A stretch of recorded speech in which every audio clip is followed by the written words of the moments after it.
Hello guys, welcome to my YouTube channel unique education पर। Guys, मेरा नाम अपूर्व है और अभी इस वाली वीडियो में हम क्लास 9 साइंस का फर्स्ट चैप्टर देखने जा रहे हैं और उसके दो पार्ट हमने पिछली वाली दो वीडियो में देखे थे। तो अब हम इसका तीसरा पार्ट देखने जा रहे हैं। अगर आपने पहले दो पार्ट नहीं देखे हैं तो लिंक डिस्क्रिप्शन में दी गई है। और आपको अगर जो पिछले वाले पार्ट में हमने जो टेस्ट रखी थी, अगर उसके ऊपर कुछ आपको प्रॉब्लम है तो आप मुझे बता दो, हम उस पर वीडियो बनाएंगे या फिर आप नीचे कमेंट करो, मैं उसका आंसर बता दूंगा। तो हमारे इस चैप्टर का नाम है मैटर इन आवर सराउंडिंग्स। तो चलिए टाइम को वेस्ट किए बगैर वीडियो को स्टार्ट करते हैं। अगर आप इस चैनल पे नए हो तो प्लीज चैनल को सब्सक्राइब कीजिए और बेल आइकन को प्रेस करना मत भूलिएगा। और अगर आपको ये वीडियो पसंद आएगा तो प्लीज वीडियो को लाइक कीजिए। दोस्तों, लास्ट टाइम हम यहाँ इस कंसेप्ट पर आ गए थे, बॉइलिंग पॉइंट। हमने ये कंसेप्ट लास्ट की वीडियो में देखी थी। तो इसमें हमने क्या देखा था, आप एक रिवीजन के लिए देख लो। तो इसमें हमने ये देखा था कि जो एटमॉस्फेरिक प्रेशर में लिक्विड स्टार्ट हो जाता है बॉयल होने के लिए, तो उस टेम्परेचर को बॉइलिंग पॉइंट कहा जाता है। तो यही हमने पिछले वाली वीडियो में ये कंसेप्ट देखी थी। तो चलिए अब हम इस वाली वीडियो में जो देखने वाले हैं उसे देखते हैं। दोस्तों, अभी आप लैटेंट हीट ऑफ वेपराइजेशन को डिफाइन कर सकते हैं। हाँ, अभी आपको इसमें क्या करना है, उसी तरह करना है जिस तरह हमने लैटेंट हीट ऑफ फ्यूजन किया था। तो इसमें क्या होता है कि जो स्टीम के जो पार्टिकल्स होते हैं वही वाटर वेपर, तो वो 100 डिग्री सेल्सियस में होते हैं, यानी 373 केल्विन स्केल। तो उनमें ज़्यादा एनर्जी होती है पानी से, क्योंकि और उनका टेम्परेचर भी सेम रहता है। ये किस वजह से होता है, क्योंकि जो स्टीम के जो पार्टिकल्स होते हैं उन्होंने बहुत ज़्यादा एनर्जी एब्जॉर्ब की होती है लैटेंट हीट ऑफ वेपराइजेशन के फॉर्म में। तो इससे हमें पता चलता है कि जो मैटर के स्टेट होते हैं वो चेंज हो सकते हैं जब हम उसका टेम्परेचर चेंज करेंगे।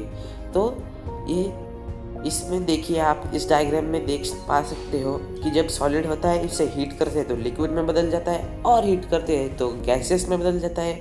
फिर कूल करते हैं तो लिक्विड, ज़्यादा कूल करते हैं तो सॉलिड। तो इससे क्या पता चलता है कि जो टेम्परेचर है ये उसके स्टेट को अफेक्ट करता है।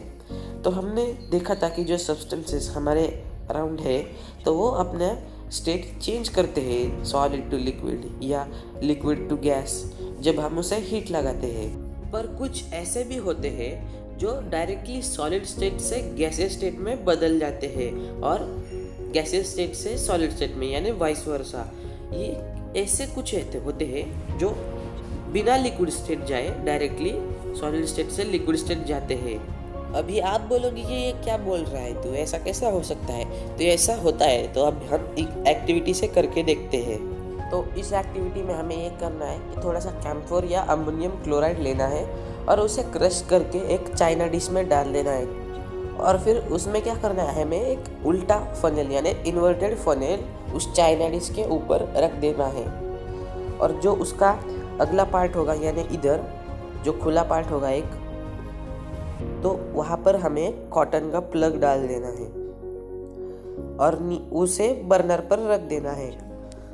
अभी उसे स्लोली हीट कर देना है। तो क्या होगा कि अभी आप देखोगे कि जो अमोनियम क्लोराइड है उसका वेपर हो चुका है, और वेपर होने के बाद डायरेक्टली वो गैस स्टेट से सॉलिड स्टेट में बदल गया है। यहाँ पर देखिए अमोनियम क्लोराइड का सॉलिडिफिकेशन यहाँ पर हो चुका है। देखिए यहाँ पर उसका जो सॉलिड है वो यहाँ पर चिपक गया है। तो इससे हमें पता चलता है कि जब सॉलिड डायरेक्टली गैस में चेंज होता है बिना लिक्विड स्टेट में जाए तो उसे सब्लिमेशन कहा जाता है, या डायरेक्ट गैस सॉलिड में जाता है बिना लिक्विड स्टेट में जाए तो उसे डिपोजिशन कहते हैं। अभी डिपोजिशन के अलावा आप सब्लिमेशन भी उसे कह सकते हैं, दोनों भी सब्लिमेशन बोल सकते हो।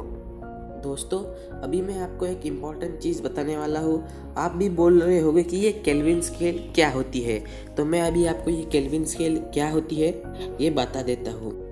मैं आपको एक चीज़ बता देता हूँ, ये जो केल्विन स्केल होती है ये टेम्परेचर नापने के लिए ही होती है।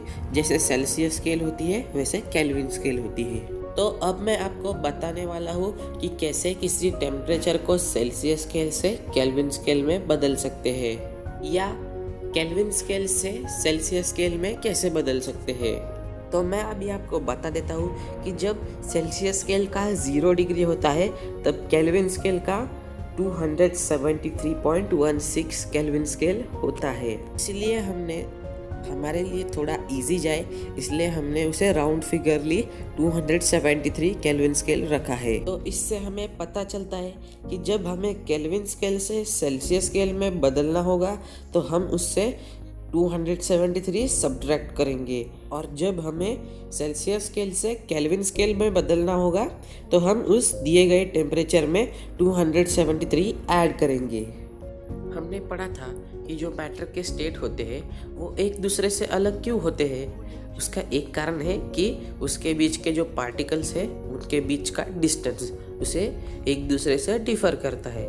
अगर क्या होगा हमने उन पे प्रेशर डाला, या क्या होगा अगर हमने कोई गैस लिया और उसे कंप्रेस किया, एकदम क्लोजली कंप्रेस किया, आपको लगता है कि अगर हमने प्रेशर बढ़ाया या कम किया तो उसकी स्टेट बदल सकती है।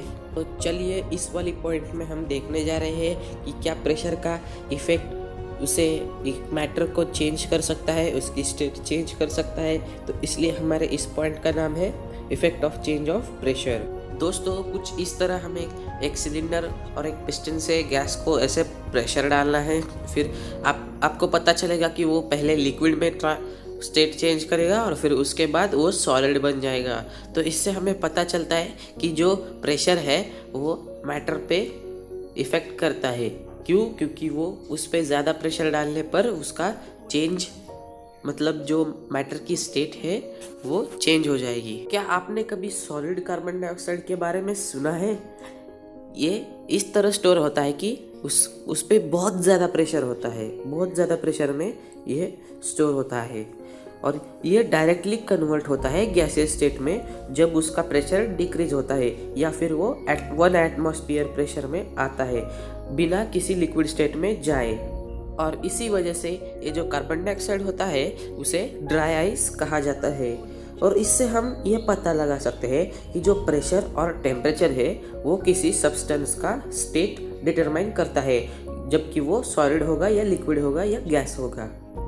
देखिए दोस्तों, इस पिक्चर में हमें ये दिख रहा है कि कैसे सॉलिड से लिक्विड, लिक्विड से गैस, गैस से सॉलिड ऐसे चेंज होता है और उसको क्या नाम देते हैं। तो सबसे पहले देखते हैं कि सॉलिड का जब फ्यूजन होता है तो वो लिक्विड में कन्वर्ट हो जाता है, फिर अदर मतलब वेपराइजेशन होने के बाद वो गैस में कन्वर्ट हो जाता है, और फिर से अगर उसका डिपोजिशन किया जाए तो वो फिर से सॉलिड में बदल जाता है। यानी इसको सब्लिमेशन कहा जाता है। वो डायरेक्टली गैस से सॉलिड में जंप कर लेता है।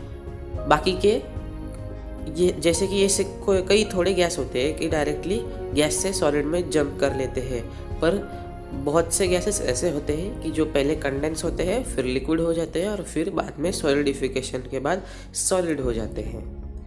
तो डायरेक्टली सॉलिड से गैस में जाए तो सब्लिमेशन, और गैस से सॉलिड में जाए तो डिपोजिशन। तो हमारे लिए यहाँ पर कुछ क्वेश्चंस है, तो हम एक भी क्वेश्चन नहीं छोड़ने वाले हैं। मैं आपको पूरा लाइन टू लाइन एक्सप्लेन करते जाऊँगा, कुछ भी नहीं छोड़ूंगा। तो चलिए, हमारा पहला क्वेश्चन है convert the following temperature to Celsius scale. अभी मैंने आपको पिछली बार बता दिया था, इसके पहले थोड़ी देर पहले, कि कैसे केल्विन स्केल से सेल्सियस स्केल में कन्वर्ट करते हैं। तो पहला है 300 केल्विन स्केल, तो इससे हमें सेल्सियस स्केल में बदलना है, यानी -273। तो इससे -273 किया तो कितना आएगा? 27 सेल्सियस। तो इसका 27 सेल्सियस डिग्री सेल्सियस है आंसर। तो बी नंबर का क्वेश्चन देखते हैं, 573 केल्विन स्केल। तो इससे हम 273 माइनस करेंगे तो आंसर आएगा 300 डिग्री सेल्सियस। तो चलिए अगला क्वेश्चन देखते हैं, what is the physical state of water at 250 degree. यानी इस यहाँ पूछा है कि 250 डिग्री पर वाटर की जो फिजिकल स्टेट होगी वो कौन सी क्या होगी। तो इसमें आंसर है कि गैसियस स्टेट, क्योंकि बहुत ज़्यादा गर्म है ये पानी, इस वजह से वो वेपर हो चुका है उसका। बी नंबर का है 100 डिग्री। तो 100 डिग्री में क्या होगा कि इक्विलिब्रियम स्टेट, यानी कि जो लिक्विड भी नहीं और वेपर भी नहीं, पूरा लिक्विड भी नहीं होता है और पूरा वेपर भी नहीं, एक मिडिल स्टेट आती है और उसे इक्विलिब्रियम कहा जाता है। तो हमारा अगला क्वेश्चन है, for any substance why does the temperature remain constant during the change of state, यानी कोई सब्सटेंस का टेम्परेचर वो कांस्टेंट ही रहता है जबकि उसकी स्टेट है वो चेंज हो रही होती है। तो इसका कारण हमने पिछली बार भी देख लिया था, तो उसमें हमने देखा था कि जो स्टेट होता है चेंज करते समय जो हीट उसे दी जाती है वो उसे उसका स्टेट चेंज करने के लिए यूज़ हो जाती है। इस वजह से उसका जो टेम्परेचर है वो कांस्टेंट रहता है और इसे ही हम लैटेंट हीट कहते हैं। अभी यहाँ पर हमें एक फोर्थ क्वेश्चन है, लास्ट क्वेश्चन है, suggest a method to liquefy atmospheric gases. तो इसमें हमें एक ऐसी मेथड सजेस्ट करनी है जिससे हम एटमॉस्फेरिक गैसेस को लिक्विफाई कर सकते हैं। तो आप अभी बोलोगी कि जो ऊपर हमने पिस्टन का किया था तो वो हम नहीं यूज़ कर सकते ज़्यादा, क्योंकि उस पर बहुत ज़्यादा प्रेशर पड़ेगा, तो हमें दूसरी कोई चीज़ यूज़ करनी पड़ेगी। तो हम ऐसा क्या यूज़ कर सकते हैं? तो आपको क्या करना होगा, सिंपली जो गैस है उस पर बहुत ज़्यादा हाई प्रेशर डालना है और उसका जो टेम्परेचर है वो लो कर देना है, बहुत कम कर देना है टेम्परेचर। तो उससे क्या होगा कि वो सॉलिड बन जाएगा। तो हमारा ये पॉइंट है 1.5 इवेपोरेशन। अभी रुको, आप बोलोगे कि वेपराइजेशन और इवेपोरेशन में क्या फ़र्क है? हमें पता है कि वेपराइजेशन क्या होता है कि जब लिक्विड गैस में चेंज हो जाता है तो उसे वेपराइजेशन कहते हैं, पर ये दोनों फिर अलग शब्द क्यों है, इवेपोरेशन और वेपराइजेशन? तो चलिए देखते हैं। तो इस पूरे पैराग्राफ में क्या है ये मैं आपको बता देता हूँ। तो इस पूरे पैराग्राफ में हमें ये सीखना है कि इवेपोरेशन की डेफिनेशन, और इससे आप क्या करोगे कि आप वेपराइजेशन और इवेपोरेशन में डिफरेंस बता सकते हो। तो अभी मैं आपको बता देता हूँ कि इवेपोरेशन क्या होता है कि जब कोई लिक्विड गैस में कन्वर्ट होने लगता है पर उसका बॉइलिंग पॉइंट वो रीच नहीं करता, फिर भी वो वेपर बन जाता है, तो उसी स्टेट को हम, मतलब उस प्रोसेस को हम इवेपोरेशन कहते हैं। तो चलो अभी आपको पता चल गया कि इवेपोरेशन का डेफिनेशन क्या है, तो अभी आप आसानी से इवेपोरेशन और वेपराइजेशन के बीच डिफरेंस बता सकते हो। तो अभी मैं इसके कुछ एग्जांपल बता देता हूँ कि जैसे पानी हम खुला छोड़ देते हैं वो स्लोली वेपर में चेंज होने लगता है, और जो गीले कपड़े होते हैं वो ड्राई हो जाते हैं। इसका एक ही रीज़न है कि इवेपोरेशन। तो अभी आप पूछोगे कि इवेपोरेशन कैसे होता है, किस तरह से वो मतलब वो किसी लिक्विड को वेपर में बदल देता है, तो उसको भी हम अभी देखने जा रहे हैं। अभी आप सभी लोग को पता होगा कि यार कि जो मैटर के जो पार्टिकल्स होते हैं ये कंटिन्यूसली मूव कर रहे होते हैं और वो कभी भी रेस्ट पे नहीं होते हैं। तो किसी भी टेम्परेचर, आपको कौन सा भी टेम्परेचर दिया गया हो और उसमें जो गैस, लिक्विड या सॉलिड होते हैं, इनके जो पार्टिकल्स होते हैं उनके बीच में बहुत सी अलग अमाउंट की काइनेटिक एनर्जी होती है, अलग अलग होती है। उनके पार्टिकल्स के बीच में भी थोड़ी सी डिफरेंस होता है उनकी काइनेटिक एनर्जी में। पर जो लिक्विड्स है उनकी केस थोड़ी सी अलग है। इनके जो पार्टिकल्स होते हैं सरफेस के, वो बहुत सी स्मॉल फ्रैक्शन में होते हैं, पर उनकी जो काइनेटिक एनर्जी होती है वो बाकी के पार्टिकल्स से ज़्यादा होती है। तो इसी कारण वो अपनी जो अट्रैक्शन का जो फोर्स है उसे ब्रेक कर डालते हैं और फिर जो पार्टिकल्स होते हैं वो वेपर में कन्वर्ट हो जाते हैं। और ये जो फेनोमेनॉन है, मतलब हमने अभी ये जो प्रोसेस देखी जिसमें इवेपोरेशन होती है, तो इसी फेनोमेनॉन को हम इवेपोरेशन कहते हैं, जिसमें क्या होता है कि जो लिक्विड होता है वो कौन से भी टेम्परेचर में अपने बॉइलिंग पॉइंट के नीचे भी वेपर में कन्वर्ट हो जाता है, तो इसे हम इवेपोरेशन कहते हैं। तो अभी हम देखने जा रहे हैं फैक्टर्स अफेक्टिंग इवेपोरेशन, मतलब कौन से फैक्टर्स है जिससे इवेपोरेशन होती है। चलो दोस्तों, हम इसको एक एक्टिविटी की मदद से देखते हैं। तो इस एक्टिविटी में आपको सिंपली एक टेस्ट ट्यूब लेनी है और उसमें पानी भर देना है, और फिर उस 5 ml पानी भर देना है, और फिर उसको विंडो में या फिर फैन के नीचे रख देना है। फिर एक और वो चाइना डिश लेनी है, पर वो खुली चाइना डिश होनी चाहिए, और फिर उसमें भी 5 ml पानी भर देना है, और फैन के नीचे या फिर खिड़की में या विंडो में रख देना है। फिर से 5 ml पानी एक ओपन चाइना डिश में लेना है और फिर उसे एक कपबोर्ड में या फिर एक क्लोज शेल्फ में रख देना है। दोस्तों अभी हम क्या करते हैं कि वो जो रूम का टेम्परेचर है उसे नाप लेना है और उसके बाद हमें ये नोट करना है कि जो कितना टाइम लगा उस इवेपोरेशन की प्रोसेस को पूरा होने के लिए, कितने डेज लगे, कितना टाइम लगा, वो रिकॉर्ड कर लेना है।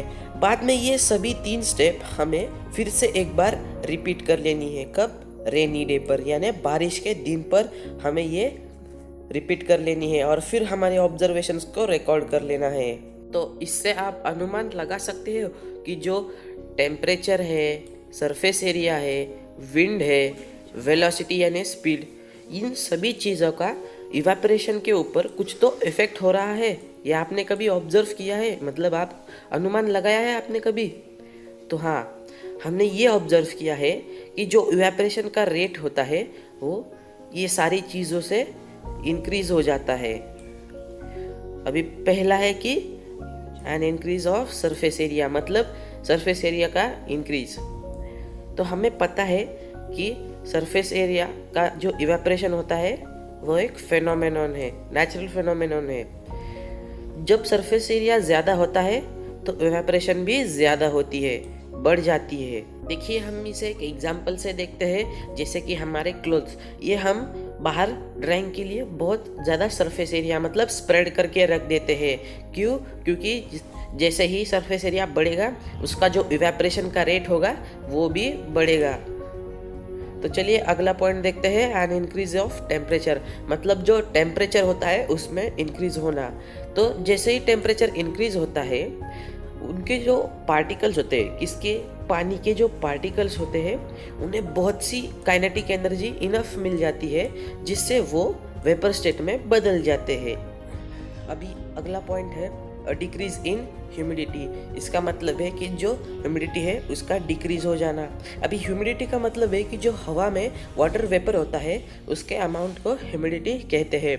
अभी हमारे आजू बाजू जो हवा होती है वो एक गिवन टेम्परेचर में उसका एक डेफिनाइट अमाउंट होता है वाटर वेपर होल्ड करने का, और अगर उस हवा में ऑलरेडी ज़्यादा अमाउंट ऑफ वाटर होगा, वेपर होगा, तो जो इवेपोरेशन का रेट है वो डिक्रीज हो जाएगा। और अगला पॉइंट है and increase in wind speed, मतलब जो विंड स्पीड है वो इंक्रीज हो जाना।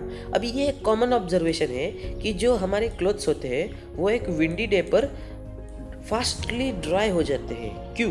क्योंकि जो विंड स्पीड जब इंक्रीज हो जाता है, जो वाटर वेपर के पार्टिकल्स होते हैं तो वो विंड के साथ मूव होने जाते हैं, उड़ जाते हैं इधर उधर। तो विंड क्या करता है, वो जो वाटर वेपर का अमाउंट है वो सराउंडिंग्स का भी डिक्रीज कर देता है, तो इससे इवेपोरेशन भी ज़्यादा फास्ट हो जाती है। ये बहुत ही इम्पॉर्टेंट पॉइंट है। How does evaporation cause cooling, मतलब कि जो इवेपोरेशन होती है वो कूलिंग कैसे करती है, मतलब उससे जो हमारा सराउंडिंग्स होते हैं वो कूल कैसे हो जाते हैं। तो ये सही है, हमारे सराउंडिंग्स इवेपोरेशन से कूल हो जाते हैं। अगर आप कोई ओपन वेसल लोगे और उसमें पानी रखोगे तो वो इवेपोरेटिंग हो जाता है, मतलब वो उसका जो इवेपोरेशन का जो प्रोसेस होता है वो कंटिन्यूली चालू रखता है। तो उसके लिक्विड के जो पार्टिकल्स होते हैं वो सराउंडिंग्स से एनर्जी एब्जॉर्ब कर लेते हैं, और फिर क्योंकि उसकी जो एनर्जी लॉस्ट हो रही थी इवेपोरेशन के टाइम में, तो उसे रीगेन करने के लिए वो सराउंडिंग से एनर्जी ले लेते हैं, और फिर उससे क्या होता है कि जो सराउंडिंग्स की एनर्जी ले लेता है तो सराउंडिंग्स की एनर्जी कम हो जाती है और उससे सराउंडिंग्स कूल हो जाते हैं। अगर आप कभी थोड़ा सा नेल पॉलिश रिमूवर आपके हाथ पे लगा लेते हो तो वो क्या करता है, रैपिडली इवापोरेट होता है और उसके जो पार्टिकल्स होते हैं वो सराउंडिंग से एनर्जी गेन कर लेते हैं, और फिर आपके पाम से भी एनर्जी गेन कर लेते हैं, और इवेपोरेट होने की वजह से हमारे पाम को कूल फीलिंग आ जाती है। आपने ऑब्जर्व किया होगा जब कोई सनी डे होता है, मतलब एकदम गर्म दिन होता है, तो उस दिन लोग क्या करते हैं, थोड़ा सा पानी है वो अपने रूफ पे या ओपन ग्राउंड में डालते हैं। इसका एक ही कारण है कि जो लैटेंट हीट ऑफ वेपराइजेशन है वो क्या करती सरफेस है उसे कूल बना देती है। क्या आपने कभी ऑब्जर्व किया है कि अपनी डे टू डे लाइफ में आपको कुछ और भी एग्जांपल्स आ रहे होंगे इवेपोरेशन के, जिससे हमें वो कूलिंग फील हो रही होगी? तो यहाँ पर अगला क्वेश्चन है, why should we wear cotton clothes in summer?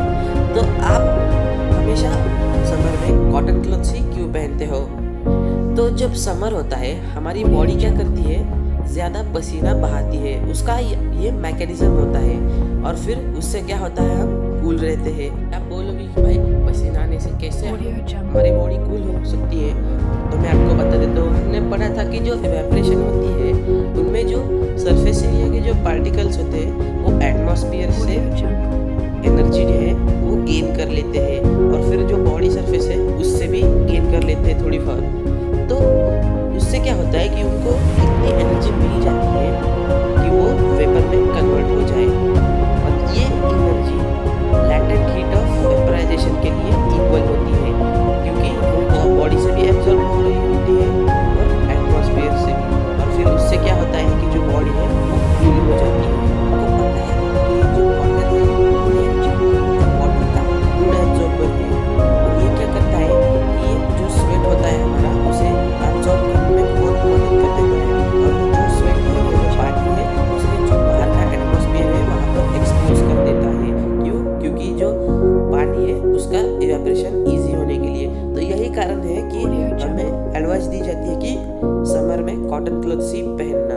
आपको कभी दिखाई दिया है कि जो आप कभी ठंडा पानी पीते हो या फिर कोई जूस पीते हो तो उसका जो आउटर सरफेस होता है उसमें वाटर के ड्रॉपलेट्स आ जाते हैं? तो इसका एक ही रीज़न है। आपको पता है कि हवा में जो वेपर प्रेजेंट होता ही है, तो वो वेपर क्या होता है कि वो इस ग्लास के कांटेक्ट में आने से अपनी एनर्जी लूज करता है और फिर लिक्विड स्टेट में कन्वर्ट हो जाता है, और इसी वजह से हमें ड्रॉपलेट्स दिखाई देते हैं। दोस्तों इसी तरह हमारा चैप्टर होता है यहाँ पर एंड, और वो भी सिर्फ 3 पार्ट में, और हमने पिछली वाली पार्ट की तरह इस पार्ट में भी एक टेस्ट रखी है। और अभी आप बोलोगे कि पूरा चैप्टर कहाँ ख़त्म हुआ है, लास्ट के कुछ क्वेश्चन बचे हुए हैं, तो वो क्वेश्चन मैंने आपके लिए छोड़ दिए हैं, आपको वो खुद सॉल्व करने होंगे। यार चैनल पे नए हो तो प्लीज़ चैनल को सब्सक्राइब करो और बेल आइकन को प्रेस करना मत भूलिएगा।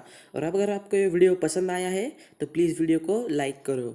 तो चलो मिलते हैं अगली वीडियो में।